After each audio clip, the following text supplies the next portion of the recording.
आज के वीडियो में शुरू करने जा रहे हैं हाय दोस्त, संघीय कार्यपालिका कौन का। देखिए, संविधान के भाग 5 के अनुच्छेद 52 से 78 तक संघ की कार्यपालिका का वर्णन है। संघ की कार्यपालिका में राष्ट्रपति, उपराष्ट्रपति, प्रधानमंत्री, मंत्रिपरिषद तथा महान्यायवादी शामिल होते हैं। संविधान के भाग 5 के अनुच्छेद 52 से 78 तक संघ की कार्यपालिका का वर्णन। संघ की कार्यपालिका में राष्ट्रपति, उपराष्ट्रपति, प्रधानमंत्री, मंत्रिपरिषद तथा महान्यायवादी शामिल होते हैं। आते हैं राष्ट्रपति। राष्ट्रपति अनुच्छेद 52 में यह कहा गया है कि भारत का राष्ट्रपति होगा।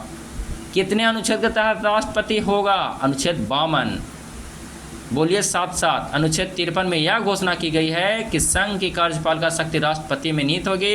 राष्ट्रपति भारत का राज्य प्रमुख होता है। संवैधानिक पदक्रम में राष्ट्रपति का पद सर्वोच्च होता है। राष्ट्रपति भारत का प्रथम नागरिक है।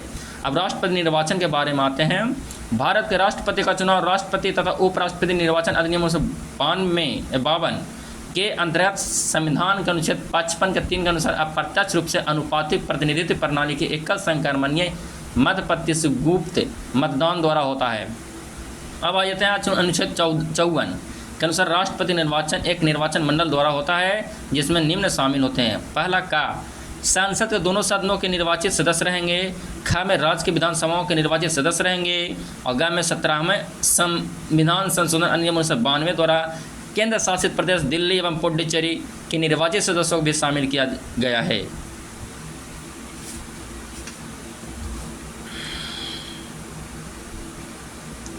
संसद के दोनों सदनों के मनोनीत सदस्य राज्य विधानसभाओं के मनोनीत सदस्य राज्य विधान परिषदों जहां परिषदीय विधायिका हैं के सदस्य निर्वाचित एवं मनोनीत और दिल्ली और पुडुचेरी विधानसभाओं का मनोनीत सदस्य राष्ट्रपति निर्वाचन में भाग नहीं लेते हैं।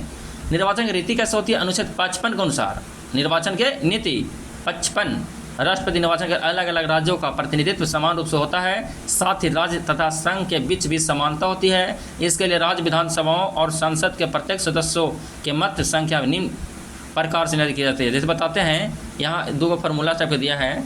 एक निर्वाचित विधायक के मत का मूल कितना होता है? तो कुछ नहीं करना है, फिर राज्य के कुल जनसंख्या और बटे राज्य विधानसभा के निर्वाचित कुल सदस्य अगुण 1/1000 कर देना है। आपको एक निर्वाचित विधायक के मूल मत के मूल आ जाएगा। और फिर एक निर्वाचित सांसद सदस्य के मत के मूल कैसे निकलेगा? तो सभी राज्य के विधायक के मतों का मूल संख्या का मूल और बटे संसद के कुल निर्वाचित सदस्य की संख्या। राष्ट्रपति शपथ ग्रहण, पदावधि एवं त्याग पत्र देंगे। राष्ट्रपति पद ग्रहण करते समय उच्चतम न्यायालय के मुख्य न्यायाधीश या उसकी अनुपस्थिति में ज्येष्ठ मतलब सबसे जो बड़े हैं वहाँ पे न्यायाधीश के समक्ष शपथ लेता है। अनुच्छेद 60। तो राष्ट्रपति शपथ कितने अनुच्छेद के तहत लेते हैं? 60। राष्ट्रपति का कार्यकाल पद ग्रहण करने की तिथि से लेकर 5 वर्ष तक होगा। अनुच्छेद 56 के 1। एक व्यक्ति जितनी बार चाहे राष्ट्रपति पद पर निर्वाचित हो सकता है, बन सकता है। संविधान के इस पर कोई सीमा निर्धारित नहीं की गई है। अनुच्छेद कितना के तहत? तो अनुच्छेद 57 के तहत कार्यकाल की समाप्ति से पहले राष्ट्रपति अपना त्याग पत्र उपराष्ट्रपति को दे सकता है। अनुच्छेद 51 के 1 के का।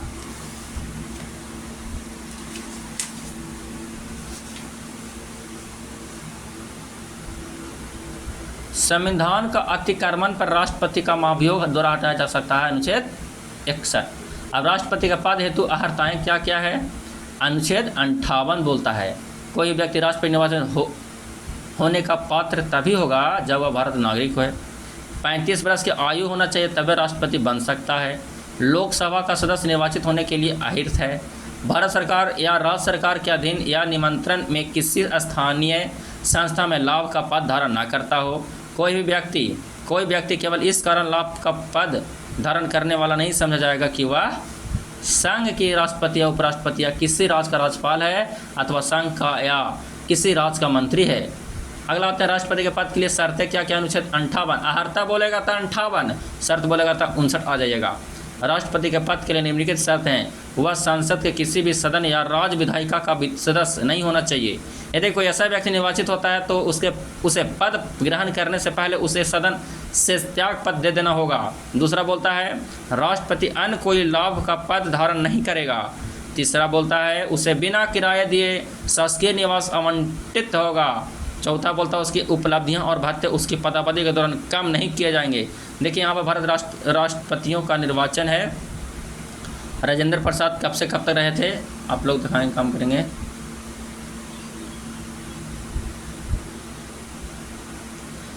राजेंद्र प्रसाद बने थे 26 जनवरी 1950 से लेकर 13 मई 1962, 50 से 62 हाल याद कीजिए।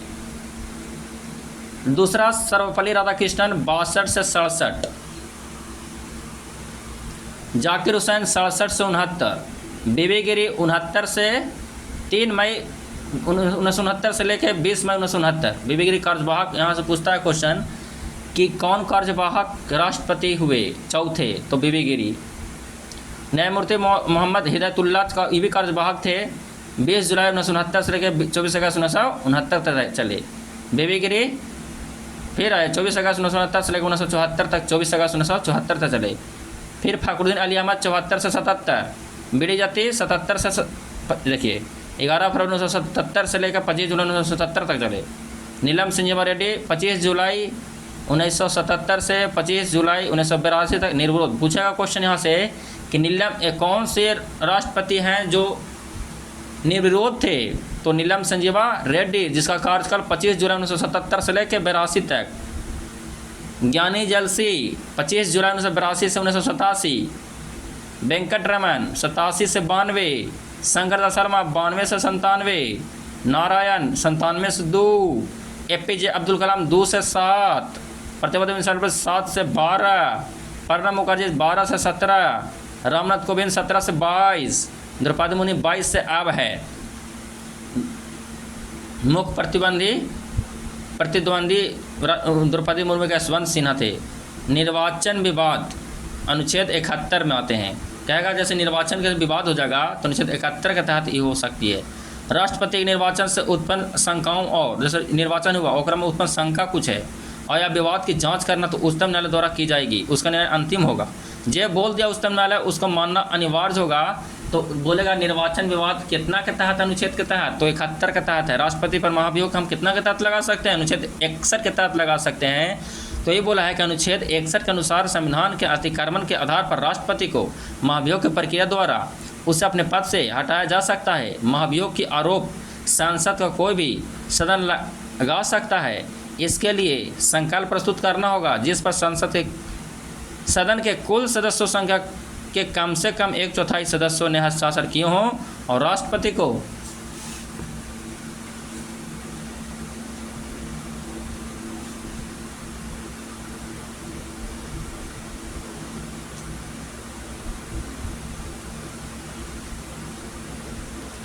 चौदह दिन का नोटिस दिया जाना चाहिए। महाभियोग का प्रस्ताव 2/3 बहुमत से पारित होने के बाद, 2/3 बहुमत होना चाहिए, होने के बाद दूसरे सदन में भेजा जाता है। दूसरा सदन आरोप का अन्वेषण करेगा जिसमें राष्ट्रपति का उपस्थित होने का तथा अपना प्रतिनिधित्व कराने का अधिकार होगा। कितना महाभियोग का प्रस्ताव पारित करने के लिए कितना बहुमत चाहिए, 2/3। कितना, 2/3 बहुमत चाहिए। एक दूसरा सदन आरोप सही पता है और प्रस्ताव को 2/3 बहुमत से पारित कर देता है तो राष्ट्रपति को संकल्प पारित होने की तिथि से अपने पद से हटना होगा। राष्ट्रपति शक्ति क्या क्या है, तो कार्यपालिका शक्तियाँ इन्हीं में निहित होती है। राष्ट्रपति अपनी शक्तियों का प्रयोग प्रधानमंत्री व मंत्रिपरिषद की सहायता से करता है। एक तरह से बोलिए तो मतलब मूर्ति है, चुपचाप रहेगा बैठा। अनुच्छेद 74 के तहत राष्ट्रपति अपनी शक्तियों का प्रयोग प्रधानमंत्री और मंत्रिपरिषद कहने पर करेंगे। जे कहेंगे गाय उड़ जाएगा। अनुच्छेद 74 के तहत भारत सरकार के सभी शासन संबंधी कार्य उसके नाम पर किए जाएंगे। भारत सरकार जितना भी शासन संबंधी कार्य रहेगा ना उनका नाम किया जाएगा 77 के तहत। 77 के तहत काम पूरा नाम उनके। राष्ट्रपति प्रधानमंत्री की नियुक्ति करता है तथा उसका परामर्श पर अन्य मंत्रियों की नियुक्ति करता है। राष्ट्रपति प्रधानमंत्री को नियुक्त करता है, लेकिन प्रधानमंत्री जो बोलेंगे ना अन्य मंत्रियों की नियुक्ति करेंगे, वो जैसे प्रधानमंत्री बोलेंगे उसी प्रकार। अनुच्छेद कितने के तहत, 75 के तहत करेंगे। वह भारत का न्यायवादी, महानियंत्रक एवं महालेखा परीक्षक, मुख्य चुनाव आयुक्त, अन्य चुनाव आयुक्त, राज्य के राज्यपाल आदि की नियुक्ति करते हैं। विधायी शक्ति क्या क्या है, तो देखिए राष्ट्रपति शक्ति का प्रयोग करते हैं कितना में, 74 में। शासन संबंधी सब नाम है 77 में। राष्ट्रपति चुनाव करेंगे 75 में।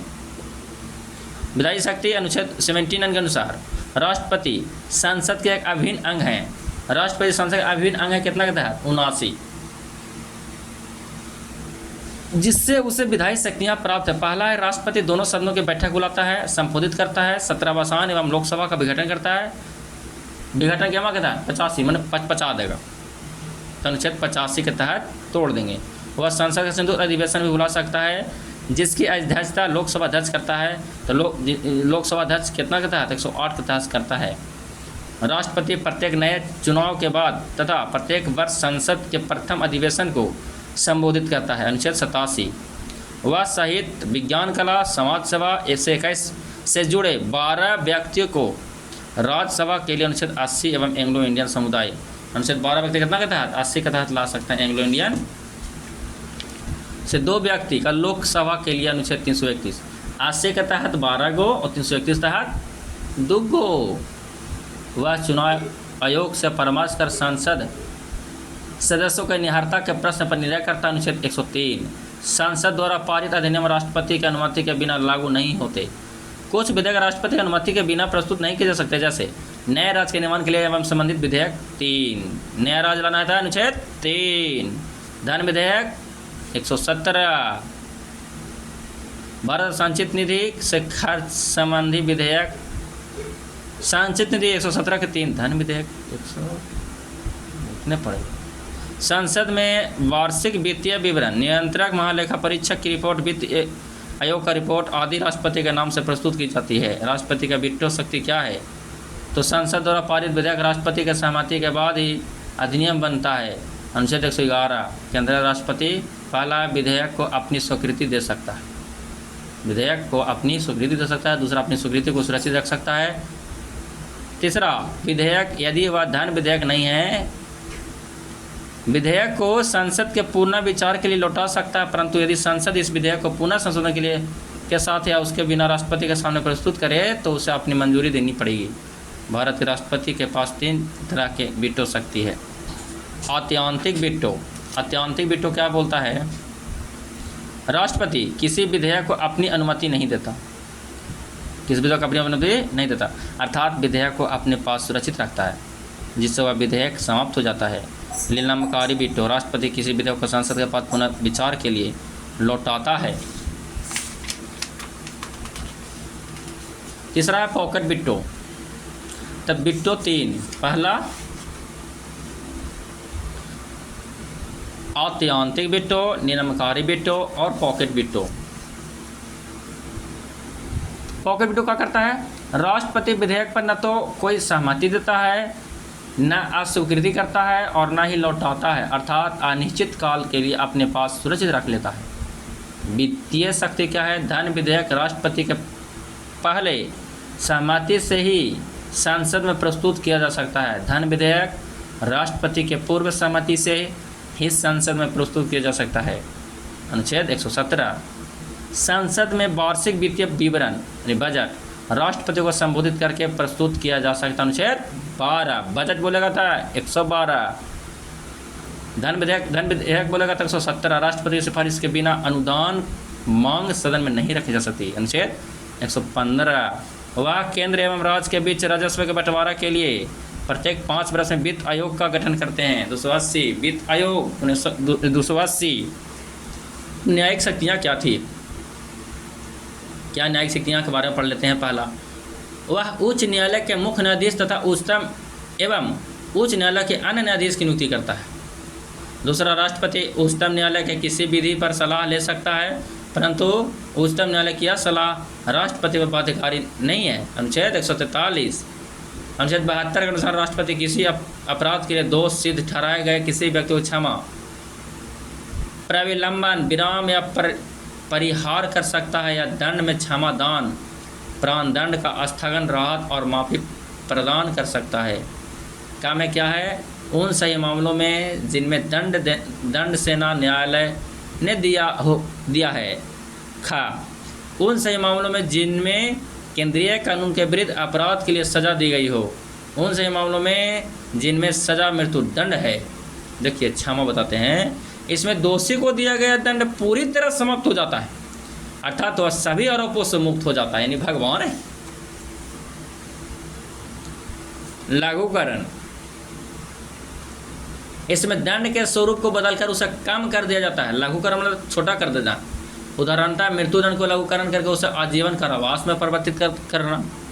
परिहार, परिहार में दंड की प्रकृति में कोई परिवर्तन नहीं होता, परंतु उसकी अवधि कम हो जाती है। जैसे आजीवन कारावास को 5 वर्ष से कम कर देना परिहार में। लेकिन लघुकरण में मैं मर रहा था तो बच गया, और एक में जेल हो रहा था जिंदगी भर तो 5 वर्ष के कारावास बदल गया। विराम क्या है? इसमें दोषी व्यक्ति को सजा किसी विशेष परिस्थिति में कम कर दी जाती है, जिससे महिला को गर्भावस्था के अवधि के कारण विराम में रुक जाना। प्रविलंबन, प्रविलंबन से भी मतलब कुछ होता है, तो उसमें है कि इसमें किसी दंड को अस्थायी रूप से रोक दिया जाता है, जैसे मृत्युदंड रोक दिया गया। सैन्य शक्तियाँ राष्ट्रपति में निहित रहती है। अनुच्छेद कितने के तहत बताइए? 53 के तहत रहती है। अनुच्छेद 53 के अनुसार भारतीय रक्षा बलों का सर्वोच्च सेनापति राष्ट्रपति होता है। वह संसद अनुमति के अनुसार युद्ध किया इसे समाप्ति घोषणा करता है। कूटनीतिक शक्तियाँ भी राष्ट्रपति में निहित होती है। विदेश में राष्ट्रपति देश के प्रतिनिधित्व करता है। सभी अंतर्राष्ट्रीय संधियाँ एवं समझौते राष्ट्रपति के नाम पर किए जाते हैं, लेकिन इसके लिए संसद अनुमति अनिवार्य है। आपातकालीन शक्तियाँ कब कब होगी? संविधान के राष्ट्रपति को निम्न आपातकालीन शक्तियाँ प्रदान है। राष्ट्रपति आपात कहेगा 352, राष्ट्रपति शासन 56, देखिए राष्ट्रपति शासन आ जाएगा, छक्का छोड़ा देंगे, 6 से छक्का 56। वित्तीय आपातकाल अनुच्छेद 60, वित्तीय आपातकाल 60। वित्तीय आपात बोले, राष्ट्रीय आपात बोले तो 52, और राष्ट्रपति बोलेगा तो 56, और वित्तीय बोलेगा तो 60। राष्ट्रपति का आदेश जारी करने का अधिकार अनुच्छेद 1, 2, 3 यानी 123 के अनुसार राष्ट्रपति आदेश जारी करेगा। तो 123 के अनुसार जब संसद का सत्र न चल रहा हो और राष्ट्रपति को ऐसा लगे कि ऐसी परिस्थिति विद्यमान है जिसके कारण तत्काल कार्रवाई करना आवश्यक हो गया है, तो राष्ट्रपति आदेश जारी कर सकता है। यह आदेश अधिनियम के तहत प्रभावी एवं शक्तिशाली होता है। संसद का पुनः सत्र आराम पर यह आदेश 6 सप्ताह के अंदर दोनों सदनों द्वारा पारित हो जाना चाहिए, अन्यथा यह अध्यादेश समाप्त समझा जाएगा। देखिए वेतन और भत्ता किस प्रकार मिलता है। राष्ट्रपति का वेतन 5 लाख प्रति माह। राष्ट्रपति का वेतन 5 लाख प्रति माह है। राष्ट्रपति को अपने आधिकारिक कार्य में किसी भी विधिक जिम्मेदारी की उन्मुक्ति होती है। राष्ट्रपति का वेतन आयकर से मुक्त होता है। राष्ट्रपति द्वारा नियुक्त किए जाने वाले प्रमुख पदाधिकारी क्या क्या मतलब ये प्रमुख पदाधिकारी को नियुक्त कर सकते हैं? पहला, भारत के प्रधानमंत्री एवं संघ के अन्य मंत्री, महान्यायवादी, नियंत्रक महालेखा परीक्षक, उच्चतम एवं उच्च न्यायालय के न्यायाधीश, राज्यपाल, उपराज्यपाल, प्रशासक, वित्त आयोग, संघ लोकसेवा आयोग के अध्यक्ष एवं सदस्य, मुख्य निर्वाचन आयोग एवं निर्वाचन आयोग के अन्य सदस्य, अनुसूचित जाति एवं जनजाति के लिए विशेष अधिकारी, भाषाई अल्पसंख्यक के लिए विशेष अधिकारी। देखिएगा यहाँ पे कि प्रमुख संवैधानिक अधिकारी का मासिक वेतन कितना कितना है। एक क्वेश्चन पहले दूसरा था, अब बदल गया है। राष्ट्रपति का वेतन 5 लाख रुपया है। उपराष्ट्रपति का वेतन 4 लाख रुपया है। राज्यपाल 3.5 लाख। सर्वोच्च न्यायालय सुप्रीम कोर्ट का बोला है मुख्य न्यायाधीश के 2,80,000। सर्वोच्च न्यायालय के अन्य न्यायाधीश के 2,50,000। उच्च न्यायालय के मुख्य न्यायाधीश के 2.5 लाख। देखिए सर्वोच्च न्यायालय के 2,80,000, लेकिन 30 उससे कम है उच्च न्यायालय के, और अन्य न्यायाधीश को मैंने आधा कर दीजिए, थोड़ा सा मतलब डिस्टर्ब है। देखिए सर्वोच्च न्यायालय के अन्य न्यायाधीश के 2,50,000, और वही उच्च न्यायालय के अन्य न्यायाधीश के 2,25,000, और सर्वोच्च न्यायालय के मुख्य न्यायाधीश के 2,80,000, और उच्च न्यायालय के मुख्य न्यायाधीश के 2,50,000। नियंत्रक एवं महालेखा परीक्षक के 2,50,000 या 2.5 लाख, और मुख्य चुनाव आयुक्त के 2.5 लाख हैं। अब उपराष्ट्रपति हम लोग पढ़ेंगे नेक्स्ट वीडियो में। वीडियो थोड़ा सा